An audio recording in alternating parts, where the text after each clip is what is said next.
Hey, it's Lawai Jockey with you. Welcome back to another Barcode Taisen Bardigun event. Actually, it's a double feature. And if you don't know what double feature is, that's kind of like two movies back to back, and that's what we're doing. Now, these events I did way before I actually even started this channel. One is September the 15th, the other is October 10th. And so the idea is, the good news is I can show you the story of those because it keeps those on record in the game. Bad news is I can't show you the actual battles, and they were never actually recorded, unfortunately. But now those events, 9:15 and 10:10, revolve around two specific Japanese holidays. And one of them, September 15th, is Respect for the Aged Day, which is Kiro no Hi. And the other one, which is Health and Sports Day, that one's the October 10th, and that is Taiku no Hi. Now, here's the thing. This has changed since the year 2000. Now, this game came out, of course, in 1998. In the year 2000, Japan introduced something called the Happy Monday system. And what this meant is they took a lot of the holidays that were on fixed days and they moved them to a Monday of the month. Kind of like how I believe, like in Canadian Thanksgiving, for example, right? The something Monday of the month. And they did this to have long weekends. It was part of a new system that they were doing in Japan in the year 2000. And so the Respect for the Aged Day is now the third Monday in September. And the Health and Sports Day is now the second Monday in October, right? So now, let me just show you very quickly, before we actually show you the events, the translation of the titles of each one. So the September 15th event is known as The Sealed Jar Contains a Demon. And the October 10th event is the Autumn Sports Festival, Net's Betrayal Battle. And Nets is one of the characters in Barcode Taisen Bardigun. I also put that in the picture there. So without further ado, as they say, let's get on with this double feature. Let's get on with the events.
All right, there you have it. Sort of the double events there.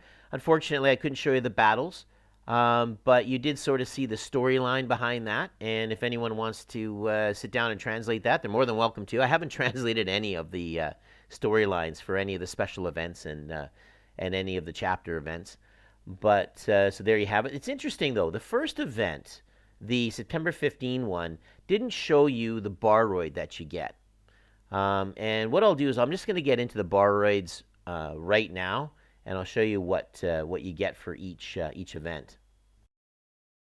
Now, the first event, September 15 event, you're given a barroid by the name of Paparapa.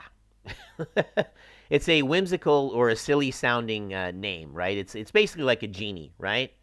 And now the attributes that this genie, I'm just going to call it that because I will probably mess up the name, are kind of interesting. The first one is called the Dekopin. And Dekopin is a flick to the forehead. That's kind of interesting. It's a common in Japanese games and in manga as a playful punishment or light attack. So I guess it's like, I guess maybe taking your finger and sort of hitting someone in the forehead. I'm not sure. That's an interesting one. So it's obviously some sort of a light physical attack. So that's kind of interesting. The next one is known as retry. And that's pretty straightforward. It's likely a command that you get to redo something again. Maybe you get 2 attacks in one go. And I think that's what it might be, but I'm not sure. I actually do have a card that has retry, but I've never used it. So, but maybe who knows? Maybe I might give it a try. And the last one's pretty straightforward, is Lightning Bolt. And Lightning Bolt is a classic one. You know, obviously electric attack on your barroid.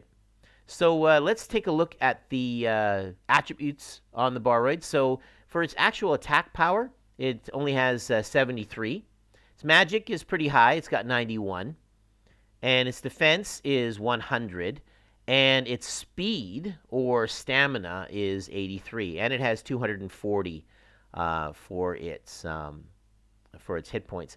Now, there's resistance to none and weakness to none. Now, I don't think I've ever used this in any of my barroid special events. I don't know why. Maybe it just got lost in the shuffle. It was early on in the game when I first encountered it, so I think I just kept it just at the farm. So there you have that. So let's take a look at the October 10th event barroid. And, well, I don't know what to say about this barroid. It looks like boxing gloves. It looks like maybe high heels. It's... I'll keep it at that. Yeah, all right. And this this barroid is known as muscle. That's the name of this barroid. That's what that translates into. And it's got 3 attributes, like most of them do. The first one is known as back and forth slap. It is like a comedic or rapid double slap. That's pretty much what it is. So it's a physical attack, and it is often found in games. The second one is kind of interesting. It's called the big rickshaw throw. It is a stylized attack name, and it is some sort of like large spinning wheel or rickshaw, and possibly it's something to do with spinning. I'm not sure. It could very well be a defense. I mean, as you can see, maybe to sort of stop it from getting hit by a barroid's attack, it can do a spin. So either it is maybe it's a stops the attack but then counterattacks. I'm not sure. Like I said, I've never tried this barroid out. I find it kind of an interesting barroid. Maybe I should have a separate video where I try these barroids out and see how these attacks are. And the last one is known as Fighting Spirit, and I believe it's Kia or something like that, right? And yet that's that sound that you hear, especially in karate. You know, you hear the Kia, Kia, right? And I believe that's just to bring up all of the barroids and their abilities, right?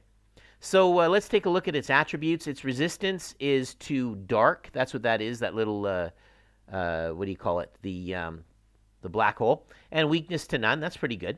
It has 100 for attack, which isn't a surprise because this is it's muscle, right? Makes sense. It has 73 for magic. It has 91 for defense. And it has 82 for speed and stamina. And it has 230 for the hit points, right? So, and like I said, it's one that, yeah, I guess it's not bad. I mean, it does kind of fall into a barroid that I would use because it doesn't have a weakness. For me, if the barroid has any weakness, I try not to use it. Because if another barroid on the opposite side uses an attack that is that element, and you're weak to it, that your barroid's going to get hit pretty hard. Yeah, it might even just take it out completely. So there you have it. All right, so what is next? Well, yeah, this is the 214 error I was talking about. It seems that the actual dates have recycled again. I don't know if that would solve it. I mean, to be honest, I don't think I'm going to wait around till next year's Valentine's Day to see what it does. It'll probably just go to Doll Day, which is the 3-3. So, yeah, I've got one more video, or actually two, that I want to do for Barcode Taisen Bardigun. So I'm not finished yet. But the next video I'm going to do will be the final battle. It'll be Chapter 20. And I did give a sneak peek in one of the earlier special events on this title. I've been sitting on this for a while. I did this final battle, Chapter 20, I think about the time of recording this, January of 2025. So it's been a while. But yeah, I'm going to be putting that together, and that'll be probably within the next week or so, and I'll put that up.